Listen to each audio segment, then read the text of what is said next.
എല്ലാ ഭക്തജനങ്ങൾക്കും കതിർവേൽ മുരുകൻ യൂട്യൂബ് ചാനലിലേക്ക് ഒരിക്കൽ കൂടി സ്വാഗതം. എൻ്റെ ചാനൽ ആദ്യമായിട്ട് കാണുന്ന ഭക്തജനങ്ങൾ ചാനൽ ഒന്ന് സബ് ചെയ്യുക. ജ്യോതിഷപരമായ എന്തെങ്കിലും കാര്യങ്ങൾ അറിയാനുണ്ടെങ്കിൽ ഈ നമ്പറിൽ ഒന്ന് വിളിക്കുക. നിങ്ങളുടെ പ്രശ്നങ്ങൾ ഓൺലൈനായി കബഡി വെച്ച് നോക്കി പറഞ്ഞു തരുന്നതായിരിക്കും. അപ്പോൾ കാര്യത്തിലേക്ക് കിടക്കാം. വിവാഹപരമായ തടസ്സം.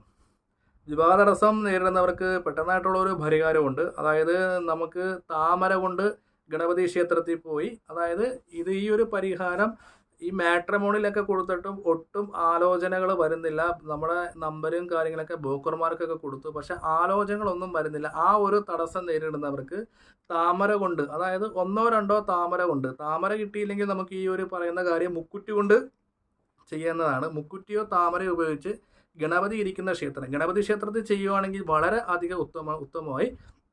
ഗണപതി ഭഗവാൻ ഉപപ്രതിഷ്ഠ ഉള്ളിടത്തും ചെയ്യാം. ക്ഷേത്രം ഉണ്ടെങ്കിൽ കൂടുതൽ നന്നായി.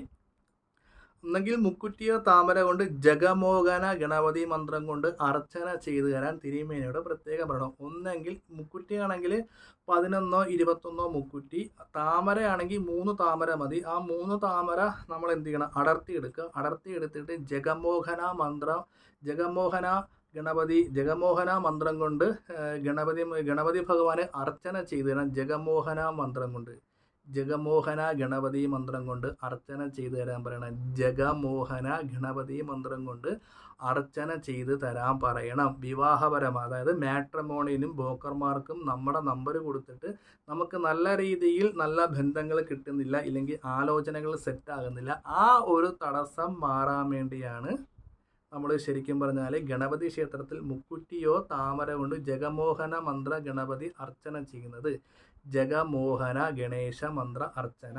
ഇത് തിരുമേനിയോട് പ്രത്യേകം പറഞ്ഞ് വേണം നമുക്ക് ചെയ്യാൻ. ഇത് രസീത് എടുക്കുന്നവർക്ക് ചിലവർക്ക് അറിയത്തില്ല. മിക്കവരും രസീത് എടുക്കുന്നവർക്ക് അയ്യോ ഇത് ഞാൻ കേട്ടിട്ടില്ല, ഇങ്ങനൊരു അർച്ചന അമ്പലത്തിൽ ഇല്ലെന്ന് പറയും.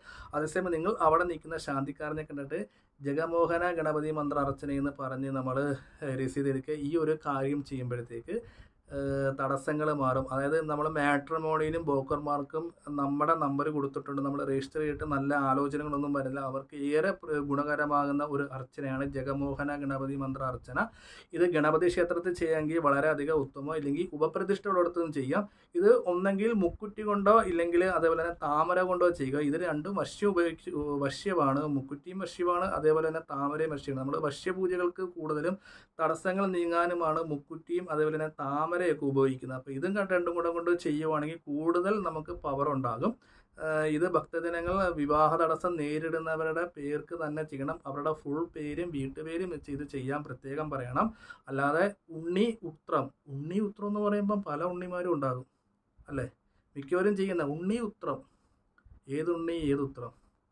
അതേസമയം നമ്മൾ ഇത് ചെയ്യുമ്പോഴത്തേക്ക് നമ്മൾ ഏത് ക്ഷേത്രത്തിൽ വഴിപാട് ചെയ്യുമ്പോഴത്തേക്ക് ഉണ്ണി എസ് അജയൻ, ഇപ്പം അച്ഛൻ്റെ പേര് ഫുൾ പേര് സർട്ടിഫിക്കറ്റ് ഉണ്ണി എസ് അജയൻ എന്നായിരിക്കും അല്ലേ. അപ്പോൾ ഈ അമ്മമാരും മിക്ക ആൾക്കാരും ഉണ്ണി ഉത്ര ഏതുണ്ണി എങ്ങനെയാണ് അല്ലേ. അപ്പോൾ ഫുൾ പേര് വെച്ച് വഴിപാട് ചെയ്യണം. ഉണ്ണി എസ് അജയൻ, ഉത്രം നക്ഷത്രം, വീട്ടുപേര് കാട്ടുങ്കൽ ഇല്ലെങ്കിൽ അമ്പാടിയിൽ, അങ്ങനെ വെച്ചിട്ട് നമ്മൾ വീട്ടിൽ വരെ. ഞാനൊരു ഉദാഹരണം പറഞ്ഞാണ്. ഇപ്പോൾ ഉദാഹരണം വിഷ്ണു എസ് ദാസ്. ഇപ്പം സാധാരണ നമ്മൾ പോകുമ്പം വിഷ്ണു ഉത്രം അല്ലെങ്കിൽ വിഷ്ണു അത്തം. അപ്പം വിഷ്ണു സർട്ടിഫിക്കറ്റിലെ യഥാർത്ഥ പേര് വിഷ്ണു എസ് ദാസ് എന്നാണ്. അപ്പോൾ ദാസ് എസ്സോടെ വന്നില്ല. അപ്പോൾ ഏത് വിഷ്ണുവിന് കിട്ടും അർച്ചന കാര്യങ്ങളൊക്കെ. നമ്മൾ ഇത് തന്നെയല്ല, ഏത് ക്ഷേത്രങ്ങളിൽ നമ്മൾ വഴിപാട് ചെയ്യുമ്പോഴത്തേക്ക് ഫുൾ പേരും വീട്ടുപേരും വെച്ച് ചെയ്യുക. ഇപ്പോൾ ഞങ്ങളൊക്കെ ആർക്കെങ്കിലും പൂജകളും കാര്യങ്ങളൊക്കെ ചെയ്യുകയാണെങ്കിൽ ഞങ്ങൾ അവരുടെ വീട്ടുപേരും അതേപോലെ തന്നെ ഫുൾ പേരും വെച്ചിട്ടാണ് ചെയ്യുന്നത്. ഇൻഷ്യൽ കൂട്ടിയാണ് വെച്ച് ചെയ്യുന്നത്. അല്ലാതെ ചുമ്മാതെ പ്രവീൺ ആയില്യം, ഏത് പ്രവീൺ ഏതായില്യം അല്ലേ. അതേസമയം പ്രവീൺ എസ് ആയില്യം അല്ലെങ്കിൽ പ്രവീൺ എസ്, ആ പേരിൻ്റെ കൂടെ പ്രവീൺ KJ ഇല്ലെങ്കിൽ പ്രവീൺ എസ് ഇല്ലെങ്കിൽ പ്രവീൺ M അല്ലേ. ചിലപ്പോൾ അച്ഛൻ്റെ പേര് കാണുമായിരിക്കും അല്ലേ.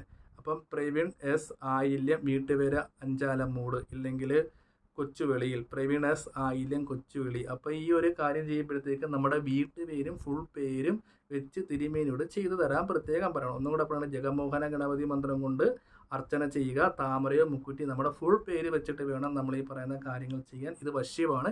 ഇത് ചെയ്യുമ്പം നിലവിലുള്ള വിവാഹപരമായ തടസ്സങ്ങൾ മാറിക്കിട്ടും. വിവാഹപരമായ തടസ്സങ്ങൾ നേരിടുന്ന ഭക്തജനങ്ങളുടെ മക്കളാണെങ്കിൽ ആ ഗ്രഹനില എനിക്കൊന്ന് അയച്ചു തരിക. ഈ നമ്പറിലേക്കൊന്ന് വിളിക്കുക. കബഡി വെച്ച് നോക്കി അതിനുള്ള കാര്യങ്ങൾ പറഞ്ഞു തരുന്നതായിരിക്കും.